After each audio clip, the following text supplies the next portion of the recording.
Apa kabar? Sehat dong? Masih nggak kena corona dong? Dan masih tetap bisa senyum kan setiap pagi, sore, malam, every time.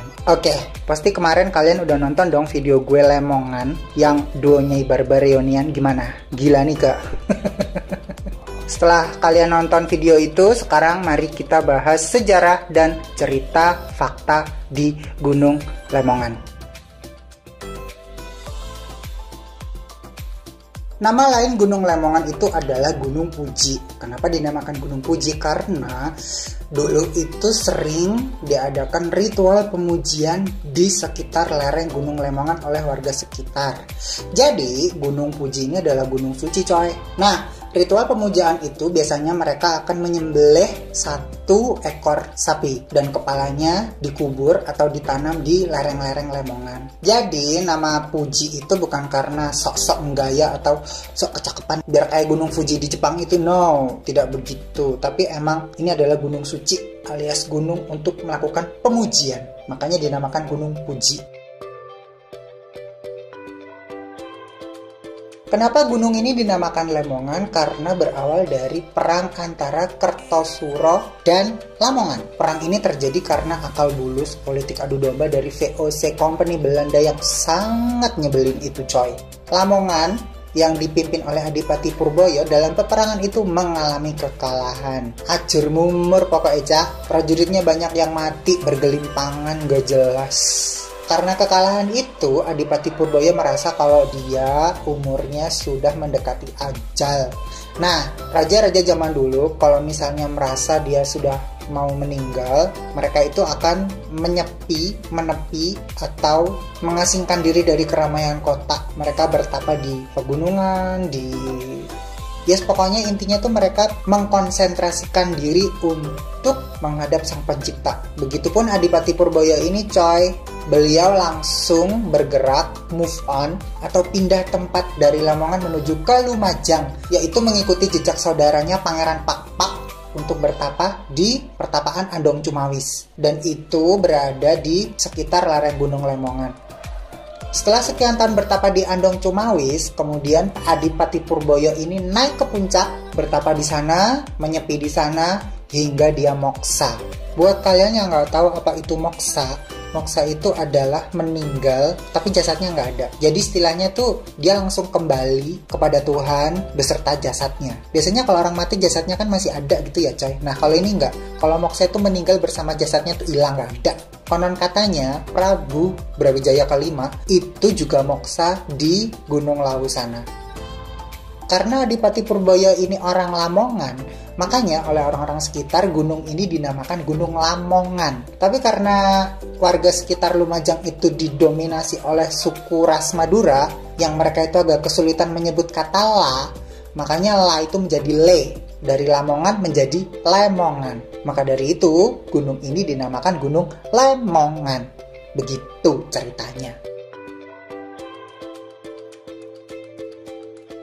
Dulu pada saat penjajahan Belanda, lereng Lemongan itu dimanfaatkan sebagai kebun kopi oleh Company Belanda. Ketika Lemongan erupsi terakhir pada tahun 1898, semua tanaman kopi itu mampus, rusak, mati, kena abu vulkanik. Lalu di tahun 1942, saat penjajah Jepang menginvasi Indonesia, warga sekitar yang tidak mengikuti kegiatan Romusa diberdayagunakan oleh Jepang untuk menanam pohon jati di area lereng Lemongan. Di tahun 1961, hutan di lereng Lemongan statusnya berpindah dikelola oleh Perum Perhutani. Dan di tahun 99 sampai 2000 terjadi pembalakan yang sangat besar sekali. Semua orang pada berlomba-lomba menebangi pohon jati yang ada di Gunung Lemongan coy. Dijual-jualin jadi duit. Secara ya kan pohon jati itu kan sangat ekonomis sekali nilainya. Dan efek dari pembalakan itu, ekosistem berubah. Sekitar Lemongan sering banjir, banyak mata air yang hilang, air-air di danau-danau sekitar Lemongan pada surut. Pokoknya rusak total deh, coy. Melihat kondisi ancur-ancuran seperti itu, muncullah sosok pahlawan bernama Laskar Hijau. Kalau kalian pengen tahu Laskar Hijau kayak apa, nanti bakal gua kasih link YouTube di deskripsi yang membahas tentang Laskar Hijau. Laskar Hijau ini pernah diliput oleh CNN Heroes. Kalau nggak salah ya pokoknya pernah. Nanti kalian tonton aja sendiri ya. Nah, Laskar Hijau ini adalah yang mengkonservasi hutan di Gunung Lemongan. Mereka pada nanam-nanam tuh, jadi Lemongan hijau lagi. Yang menarik, yang ditanam oleh Laskar Hijau itu bukan pohon jati gitu coy, tapi lebih ke kayak buah-buahan gitu. Kalau ditanamin buah-buahan gitu, jadi buahnya bisa diambil, tapi pohonnya nggak ditebang. Pas kemarin gua kesana itu di sekitar base camp Laskar Hijau tuh banyak sekali pohon jambu biji. Tapi sayang belum tumbuh coy.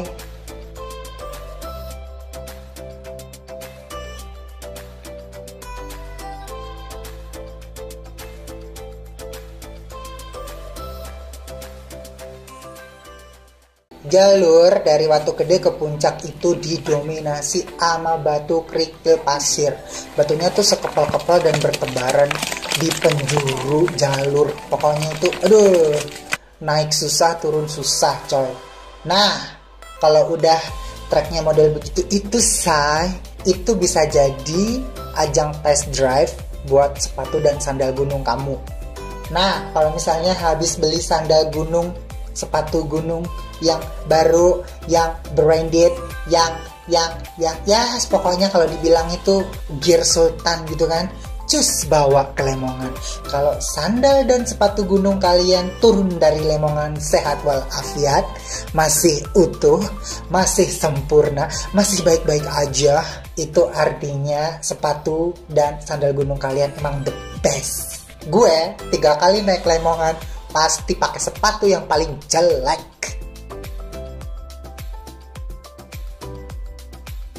Dulu Gunung Lemongan itu punya juru kunci bernama Mbah Citro. Konon katanya Mbah Citro itu adalah orang yang merintis dan membuka jalur dari Desa Papringan menuju ke puncak Lemongan. Beliau meninggal di usia 114. Dan konon katanya di usia 100 pun beliau masih tetap naik turun Gunung Lemongan. Hebat banget deh Mbak Citro ini. Tapi sayang ya, saya nggak pernah bertemu dengan beliau karena saya pertama kali ke Lemongan itu 2018 dan Mbak Citro itu meninggal di tahun 2016. Dulu ketika Mbah Citro masih sugeng, setiap pendaki yang mau naik ke Lemongan itu harus izin ke beliau. Kalau Mbah Citro deal, cus naik. Tapi kalau Mbah Citro enggak ngebolehin, jangan maksa. Karena kalau kalian maksa,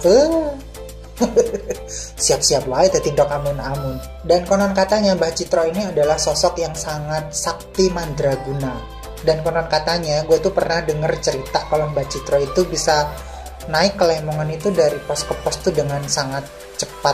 Ibaratnya kayak ngilang-ngilang gitu loh coy, lap gitu. Namanya aja juru kunci ya, pasti mempunyai keistimewaan tersendiri. Gunung Lemongan ini adalah gunung yang sangat unik. Ketika gunung ini meletus, erupsinya itu tidak terjadi di puncak, tapi terjadi di bawah. Nah, konon katanya danau atau ranu-ranu yang tersebar di sekitar lereng Lemongan seperti Ranu Klakah, Ranu Pakis, Ranu Bedali itu adalah sisa bekas erupsi Gunung Lemongan dari ratusan tahun yang lalu.